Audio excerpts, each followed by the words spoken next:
खास तौर से जो बेनिफिट मिलेगा वो लगभग 2,60,000 परिवारों को मिलेगा जिनकी इनकम में कई गुना बढ़ोतरी हो सकती है। और उसके अलावा इन योजनाओं को इम्प्लीमेंट करने से कोई 2,87,000 नौकरियां जनरेट होंगी, एम्प्लॉयमेंट जनरेट होगी। जो इसमें टोटल लागत है वो लगभग 5,000 करोड़ से थोड़ी सी ज़्यादा है। तो ये पैकेज 5 साल तक चलेगा और ये उम्मीद की जा रही है कि जो हमारा एग्रीकल्चर प्रोडक्शन है, टोटल वैल्यू, ये लगभग इसमें 80% का जंप आ जाएगा कि हमारा जो सीड है, जो जेनेटिक मटेरियल है, ये कैसे इम्प्रूव हो। तो वो क्रॉप्स में हम सीड की बात करें, हॉर्टिकल्चर में हम प्लांटिंग मटेरियल की बात करें, फिश में हम सीड की बात करें, कैटल और शीप में हम सीमेन की बात करें, सिल्क वर्म में हम सिल्क वर्म सीड की बात करें। तो बेसिक जो चीज़ है कि हमारा जेनेटिक जो मटेरियल है ये इम्प्रूव होना चाहिए। अभी तो ये अनाउंस हुई है ये स्कीम्स जी। तो अभी हमारा जो अगले 2 महीने का कार्यक्रम होगा वो एक हमारे सारे जो एग्रीकल्चर प्रोडक्शन डिपार्टमेंट के जितने भी फंक्शनरीज हैं इनको एक इंटेंसिव ट्रेनिंग देना, ओरिएंटेशन देना उसमें कि हमको 2000 किसान खिदमत सेंटर सेटअप करने। तो लगभग आप समझ लीजिए 2 पंचायतों में एक किसान खिदमत सेंटर होगा जहां सारी जानकारी लोगों को मिलेगी और सारी स्कीमों के बारे में जानकारी मिलेगी, उनको वेदर की एडवाइजरीज मिलेंगी, उनको टेक्निकल एडवाइस मिलेगी, उनको टेस्टिंग होगी, मानो सीड की, सॉइल की, वाटर की टेस्टिंग वहाँ होगी। और उसके साथ साथ उनको अगर बीज चाहिए या अगर उनको खाद चाहिए, अगर उनको पेस्टिसाइड चाहिए, वो भी उपलब्ध कराया जाएगा। नमस्कार, आप सभी का स्वागत है जम्मू लिंक्स न्यूज में और मैं हूं विशाल शर्मा। एग्रीकल्चर को लेकर जम्मू कश्मीर सरकार लगातार प्रयास कर रही है और इसी सब में किसानों के लिए 29 नई योजनाएं लाई गई हैं। ये योजनाएं सीधे किसानों को लाभ पहुंचाएंगी और एग्रीकल्चर प्रोडक्शन में जो है ये एक बहुत बड़ा रोल प्ले करेंगी, यानी कि बहुत बड़ा काम करेंगी।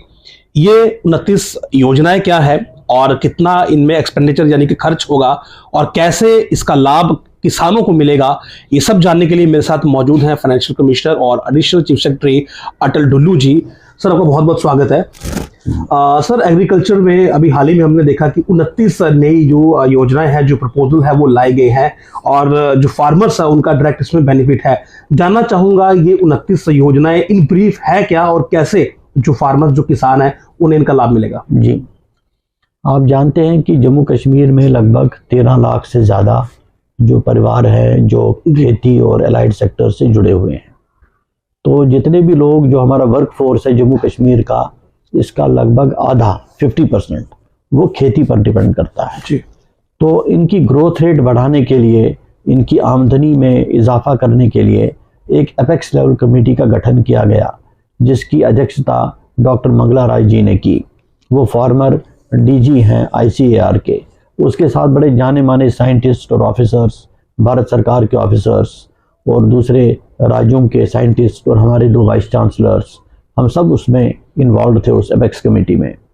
तो बड़े इंटेंस डिस्कशंस के बाद, काफ़ी रिव्यूज़ और रिटरेशंस के बाद 29 योजनाओं को क्लियर किया गया।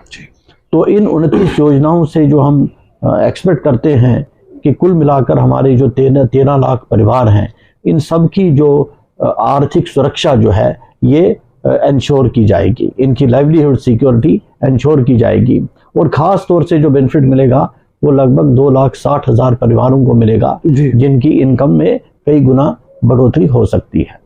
और उसके अलावा इन योजनाओं को इम्प्लीमेंट करने से कोई 2,87,000 नौकरियां जनरेट होंगी, एम्प्लॉयमेंट जनरेट होगी जी। और लगभग 2.5 लाख जो लोग हैं वो एग्रीकल्चर और एलाइड सेक्टर्स, जितने भी सेक्टर्स है, हॉर्टिकल्चर, एनिमल हस्बेंड्री, फिशरीज, इसमें उनको स्किल डेवलपमेंट होगा। तो और उसके अलावा कोई 19,000 के करीब जो है एंटरप्राइजेस भी क्रिएट होंगे जी। जो इसमें टोटल लागत है वो लगभग 5,000 करोड़ से थोड़ी सी ज़्यादा है। तो ये पैकेज 5 साल तक चलेगा और ये उम्मीद की जा रही है कि जो हमारा एग्रीकल्चर प्रोडक्शन है, टोटल वैल्यू, ये लगभग इसमें 80% का जंप आ जाएगा 5 साल के अंदर। जो हमारी ग्रोथ रेट है, ग्रोथ रेट भी अभी काफ़ी कम है, तो ग्रोथ रेट भी कोई 11% के करीब हो जाएगी। इसका मतलब है एक नई ट्रेजेक्टरी ग्रोथ रेट की हमारे एग्रीकल्चर और एलाइड सेक्टर्स को मिलेगी। सर, आपने जैसे कहा कि 80% का जो है प्रोडक्शन में इजाफा हो जाएगा, एक बूम आएगा। तो क्या बेसिक स्ट्रक्चर रहेगा इन 29 योजनाओं का, किस प्रकार से ये ऑन ग्राउंड विजिबल होंगी और कैसे जो एक छोटा किसान है वो इनका लाभ लेगा? इसके कुछ 2-4 चीज़ें मैं बताना चाहूँगा जी। तो जो ये प्रोजेक्ट्स को जब बनाया गया, इसमें 4 चीज़ों का ख्याल रखा गया जी, जो स्ट्रेटजी के तौर पर मैं उसको एक्सप्लेन करना चाहूँगा। सबसे पहले स्ट्रेटजी ये है कि हमारा जो सीड है, जो जेनेटिक मटेरियल है, ये कैसे इम्प्रूव हो। ओके। तो वो क्रॉप्स में हम सीड की बात करें, हॉर्टिकल्चर में हम प्लांटिंग मटेरियल की बात करें, फिश में हम सीड की बात करें, कैटल और शीप में हम सीमेन की बात करें, सिल्क वर्म में हम सिल्क वर्म सीड की बात करें। तो बेसिक जो चीज़ है कि हमारा जेनेटिक जो मटेरियल है ये इम्प्रूव होना चाहिए। और अगर हम सेल्फ सफिशिएंसी हमारे सीड में कर दें तो हमारा लगभग हमारा जो प्रोडक्शन है इसमें 25% इजाफा हो जाता है। जी। दूसरा जो फोकस एरिया हमारा है कि हमारा जो यहाँ पर एग्रो क्लाइमेटिक कंडीशंस हैं, 3 जोन्स हैं हमारे, सब ट्रॉपिकल भी है, ट्रॉपिकल भी है और टेम्परेट भी है। तो इसमें जो हमारी एडवांटेज है जम्मू कश्मीर की, जो हमारी बायोडाइवर्सिटी है, इसको हम कैसे ज़्यादा से ज़्यादा हार्नेस कर सकें। कुछ ऐसे क्रॉप्स हमारे पास हैं जो बाकी स्टेट्स में नहीं होते हैं, तो हम उनको ज़्यादा ध्यान देकर हम कैसे उनको ज़्यादा अच्छी तरह से मोनेटाइज कर सकें और किसानों की आमदनी में इजाफा कर सकें। तो जो हमारी कंपैरेटिव एडवांटेज है इसको कैसे हार्नेस कर सकें, ये हमारी दूसरी स्ट्रेटजी है। जी। तीसरी स्ट्रेटजी हमारी ये है कि जो हमारा प्रोडक्शन है ये बिके, इसका मार्केटिंग की व्यवस्था, ब्रांडिंग, प्रमोशन, इसका प्रोसेसिंग की, वैल्यू एडिशन की। तो उसके लिए कई सारे प्रोजेक्ट्स को उसी पर केंद्रित किया गया है कि हमारा जो प्रोसेसिंग है बड़ा कम है, तो प्रोसेसिंग को कैसे बढ़ाएं, तो उसको हमने जोर दिया है। और चौथा है हमारे जो छोटे किसान हैं, जो स्मॉल एंड मार्जिनल फार्मर्स कहते हैं, उनकी इनकम में कैसे हम इजाफा कर सकें। तो sustainable agriculture, integrated farming systems, इनको जोर देकर हम उनकी आय को बढ़ाना चाहते हैं। जी। इसी में कई तरह के प्रोजेक्ट्स को आइडेंटिफाई किया गया है। मैं मिसाल के तौर पर आपको बताऊं, जैसे सीड की मैंने बात की, तो सीड में हम कोई 2.5 लाख क्विंटल हमारा सीड का डेफिसिट है। अगर हम ये डेफिसिट पूरा करें 5 साल में तो हमारी प्रोडक्टिविटी कोई 25% बढ़ जाती है। इसी तरह से वेजिटेबल्स हमको इंपोर्ट करनी पड़ती हैं। और हमारे पास जो सीजन और हमारे क्लाइमेटिक कंडीशंस हैं ये ऐसे हैं कि हम वेजिटेबल्स को एक्सपोर्ट कर सकते हैं। तो अगर हम इसको बढ़ावा दें और पॉली हाउसेज को, हाईटेक पॉली हाउसेज को बढ़ावा दें, तो हम इंश्योर कर सकते हैं कि 5 साल के बाद न सिर्फ हम सेल्फ सफिशिएंट होंगे वेजिटेबल्स में, बल्कि हम एक्सपोर्ट भी कर सकेंगे वेजिटेबल्स। हमारे पास कुछ डिश क्रॉप्स हैं, जैसे सैफरन हो गया, काला जीरा हो गया, आपकी भद्रवाह की राजमा हो गई, बासमती हो गई। तो इनको कैसे फोकस करें ताकि इनसे ज़्यादा इनकम हमारे फार्मर्स को मिल सके। जी सर, आरएसपुरा की बात करें तो वहाँ पर बहुत से फार्मर्स हैं और आरएसपुरा की बासमती जो है वो वर्ल्ड वाइड नोन है। अगर मैं टिपिकल आरएसपुरा की बासमती की बात करूं तो उसके लिए इन 29 योजनाओं में क्या विशेष रहेगा? हमारा एक प्रोजेक्ट है निश क्रॉप्स पर ही, जिसमें हमारी कोशिश होगी ये निश क्रॉप्स कोई हमने 12 के करीब आइडेंटिफाई की हैं। इसमें लगभग कोई 11,000 हेक्टेयर को एडिशनल इस एरिया में लाना। और दूसरा हमारा एक पैरेलल एक काम चल रहा है कि हम अपने जो हमारे निश क्रॉप्स हैं इनका जीआई टैगिंग कराएं, और जीआई टैगिंग के कराने के बाद इनको कैसे हम एक्सपोर्ट वर्दी बनाएं। तो जो इनको इंटरनेशनल स्टैंडर्ड्स हैं क्वालिटी के, टेस्टिंग के, ब्रांडिंग, प्रमोशन के, उसको कैसे अपनाएं, और हम कोशिश करेंगे कि ज़्यादा से ज़्यादा हमारा एक्सपोर्ट में बढ़ोतरी हो। सर, क्या इसमें कोई क्रॉप इंश्योरेंस भी रहेगा कि अगर कभी खराब मौसम के चलते क्रॉप फसलें खराब हो जाती हैं तो किसानों की ये बड़ी शिकायत रहती है कि उन्हें इंश्योरेंस नहीं मिलता, अगर मिलता भी है तो बहुत मिनिमल मिलता है। तो क्या इन 29 योजनाओं में क्या कुछ ऐसा भी है कि उनका क्रॉप इंश्योरेंस बेटर हो जाए? इंश्योरेंस की बात आपने उठाई, एक प्रधानमंत्री फसल बीमा योजना चल रही है, लेकिन वो कई वजहों से अभी यहाँ पर सिर्फ 4 डिस्ट्रिक्ट्स में चल रही है, बाकी डिस्ट्रिक्ट्स में नहीं चल रही है। लेकिन हमारी कोशिश है कि अगले 1 महीने में वो पूरे 20 के 20 डिस्ट्रिक्ट्स में हम उसको प्रधानमंत्री फसल बीमा योजना को चालू करेंगे। इसके साथ साथ जो हमारी एनिमल पॉपुलेशन है, वो हमारे पोनीज हो गए, वो हमारे कैटल बफेलोज हो गए, या इवन शीप हो गए, इसमें भी हम बड़े पैमाने पर इंश्योरेंस का काम उठा रहे हैं और इसको भी हम काफ़ी तेज़ी लाएंगे। सर इसके अलावा ये जो 29 योजना है, क्योंकि आज हम जो बात कर रहे हैं, आज हम 29 का एक ओवरव्यू आपको बता रहे हैं, इसके बाद हम आपको डिटेल में एक एक योजना की भी जानकारी देंगे इंटरव्यू के माध्यम से। सर ये जो 29 योजनाएं हैं, इन तक किसान कैसे पहुंचे या फिर ये खुद किसानों तक पहुंचेंगे? जी, इसमें हम अभी तो ये अनाउंस हुई हैं ये स्कीम्स जी, तो अभी हमारा जो अगले 2 महीने का कार्यक्रम होगा वो एक हमारे सारे जो एग्रीकल्चर प्रोडक्शन डिपार्टमेंट के जितने भी फंक्शनरीज हैं इनको एक इंटेंसिव ट्रेनिंग देना, ओरिएंटेशन देना। तो हम एक डिटेल ट्रेनिंग कैलेंडर निकाल रहे हैं जिसमें हम हमारे सारे कर्मचारी, सारे अधिकारी इनको पूरी तरह से अच्छी तरह से ट्रेन करेंगे कि किस तरीके से इन योजनाओं को ग्राउंड पर उतारना है।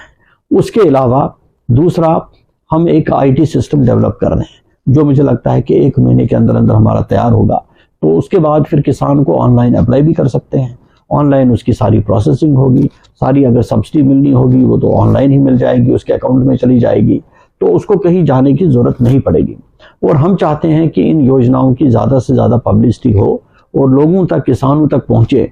तो हम इसमें जल्दी ही कुछ 29 वीडियोस भी बना रहे हैं हर स्कीम पर, एक 3-3, 4-4, जो किसान को ये समझाएगा कि आपको इस स्कीम का अगर लाभ उठाना है तो आपको क्या क्या कदम उठाने पड़ेंगे, तो क्या क्या करना पड़ेगा। अगर कोई एप्लीकेशन देनी है तो क्या एप्लीकेशन देनी है, कोई पोर्टल को एक्सेस करना है तो कैसे पोर्टल को एक्सेस करना है, कोई बेनिफिट उनको चाहे तो कैसे उस बेनिफिट के लिए अप्लाई करना है, ये सारी जानकारी किसानों तक हम पहुंचाएंगे। जी सर, हमारे पास यहाँ पर एक बहुत बड़ी एग्रीकल्चर यूनिवर्सिटी भी है, लेकिन उसके बावजूद अगर हम जम्मू कश्मीर की बात करें तो यहाँ पर लोगों का जो रुझान था वो एग्रीकल्चर से हटा है। तो क्या इन 29 योजना में कुछ ऐसा भी होगा कि जो एग्रीकल्चर के स्टूडेंट्स हैं उन्हें भी इसमें मौका मिलेगा, उनके लिए भी स्कोप निकलेंगे और जो किसान है वो भी मोटिवेट होंगे कि वो एग्रीकल्चर को और फॉलो करें? बिल्कुल, जैसे मैंने कहा कि मैं एक मिसाल लूँ आपको, जैसे इंटीग्रेटेड फार्मिंग सिस्टम। अगर कोई किसान इंटीग्रेटेड फार्मिंग सिस्टम को ठीक तरीके से अपनाता है तो उसकी इनकम 3 गुना हो सकती है। इसी तरीके से इसमें एक कंपोनेंट है इन स्कीम्स में कि हमको 2000 किसान खिदमत सेंटर सेटअप करने हैं। ओके। तो लगभग आप समझ लीजिए 2 पंचायतों में एक किसान खिदमत सेंटर होगा जहां सारी जानकारी लोगों को मिलेगी और सारी स्कीमों के बारे में जानकारी मिलेगी, उनको वेदर की एडवाइजरीज मिलेंगी, उनको टेक्निकल एडवाइस मिलेगी, उनको टेस्टिंग होगी, मानो सीड की, सॉइल की, वाटर की टेस्टिंग वहाँ होगी। और उसके साथ साथ उनको अगर बीज चाहिए या अगर उनको खाद चाहिए, अगर उनको पेस्टिसाइड चाहिए, वो भी उपलब्ध कराया जाएगा और हम BBB मॉडल में करेंगे। और मुझे उम्मीद है कि 2000 खिदमत सेंटर में कौन आएगा, तो हमारे ग्रेजुएट्स ही, जो एग्रीकल्चर के ग्रेजुएट्स हैं, वो सबसे बेस्ट कैंडिडेट होंगे जो इनको चला सकते हैं। जी सर, इसके अलावा मेरा आखिरी सवाल है कि बहुत से जो हमारे फार्मर्स हैं वो ये शिकायत करते हैं कि आजकल एग्रीकल्चर लेबर की बहुत कमी है, क्योंकि जिस वक्त आपकी फसल तैयार हो जाती है तो उसे हार्वेस्ट करने के लिए लेबर नहीं मिलते हैं और मॉडर्न टेक्नोलॉजी जो है वो यहाँ अगर जम्मू कश्मीर की बात करें तो इतनी ज़्यादा अवेलेबल नहीं है। तो क्या इन योजनाओं के जरिए यहाँ पर मॉडर्न टेक्नोलॉजी और मॉडर्न इक्विपमेंट्स को भी लाया जाएगा? बिल्कुल, इसमें मैं आपको 2 चीज़ें बताना चाहूँगा। एक, जो हमारा मैकेनाइजेशन है, जो हम पावर यूज़ करते हैं, फार्म मैकेनाइजेशन, ये जम्मू कश्मीर में नेशनल एवरेज से काफ़ी कम है, क्योंकि हमारा हिली टेरेन है। हमारा यहाँ कोई 1.74 किलोवाट पर हेक्टेयर पावर इस्तेमाल होता है। इसको हम इन योजनाओं के द्वारा कोई 2.5 किलोवाट पर हेक्टेयर पर ले जाएंगे 5 साल के भीतर।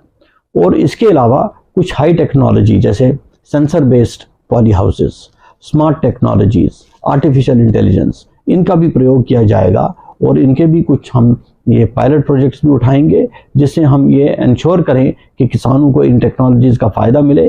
और हमारी कोशिश होगी, जो मैं अभी आपसे कह रहा था कि किसान खिदमत सेंटर बनेंगे, तो किसान खिदमत सेंटर में इन्हीं टेक्नोलॉजीज़ को इस्तेमाल करके हम किसानों को एडवाइस दे सकते हैं कि आपके एरिया में ये मौसम का ये रुझान है, या ज़मीन की जो आपकी सॉइल की कंडीशन ऐसी है, तो आप, या कोई डिजीज़ अगर फैली हुई है, क्या डिजीज़ फैली हुई है, आपको क्या एडवाइस करनी चाहिए। तो इन सभी टेक्नोलॉजीज़, इन सभी टेक्निक्स का इस्तेमाल करते हुए हम फार्मर तक ये इन्फॉर्मेशन पहुंचाएंगे। सर, आपने कहा कि फार्मर की जो आर्थिक स्थिति है उसमें काफ़ी इम्प्रूवमेंट होगा, उसमें काफ़ी सुधार आएगा। तो क्या जो क्रॉप्स की जब सेल होती है तो क्या उनका जो मिनिमम प्राइस है, क्या वो भी इसमें फिक्स करने का कोई प्रोविजन रहेगा? वो तो ऑलरेडी सरकार मिनिमम सपोर्ट प्राइस फिक्स करती है, लेकिन हम चाहते हैं उससे बेहतर रेट जो है किसान को मिले। अक्सर देखा गया है कि किसान अपनी जो उसकी प्रोडक्शन है उसको बेचता ही नहीं, वह लोकल गांव में या शहर में थोड़ी बेचता है।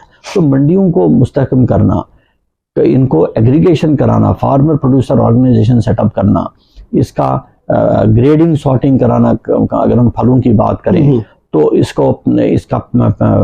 पैकेजिंग कराना, इसकी ब्रांडिंग कराना, और कुछ प्रोड्यूस जो हमारा है उसको प्रोसेसिंग कराना। इसमें एक प्रोजेक्ट हम इस पर भी ध्यान दे रहे हैं कि कोई 17 डिस्ट्रिक्ट्स में हम फूड प्रोसेसिंग के क्लस्टर सेटअप किए। कुछ हमने 7 प्रोडक्ट्स आइडेंटिफाई किए हैं जिनके क्लस्टर्स डेवलप होंगे, जहां पर प्री प्रोडक्शन से लेकर ब्रांडिंग, मार्केटिंग, प्रोसेसिंग, सेल वगैरह सारा कुछ उसमें होगा, जिसका फायदा किसानों को मिलेगा। जी, बहुत बहुत शुक्रिया। तो ये जो 29 प्रोजेक्ट हैं, ये सीधे जो किसान है उसे लाभ पहुंचाने वाले हैं, और कुल मिलाकर हर एक चीज को जो है वो इनमें समअप किया गया है, इनमें जोड़ा गया है, ताकि किसान को हर तरह से जो है वो जानकारी मिले, फायदा मिले, वो तमाम सुविधाएं मिले, जिससे कि उसकी जो प्रोडक्शन है, जो उपज है वो बढ़ेगी। और ये 29 योजनाएं क्या होंगी और किस प्रकार से ये सीधे आपको लाभ पहुंचाएंगी, ये डिटेल में जानने के लिए हम आपको जो है वो हर एक योजना पर एक अलग से जो है वो इंटरव्यू बताएंगे। तो आप बने रहिए जम्मू लिंक्स न्यूज के साथ और अपनी जानकारी को दुरुस्त करते रहिए। नमस्कार।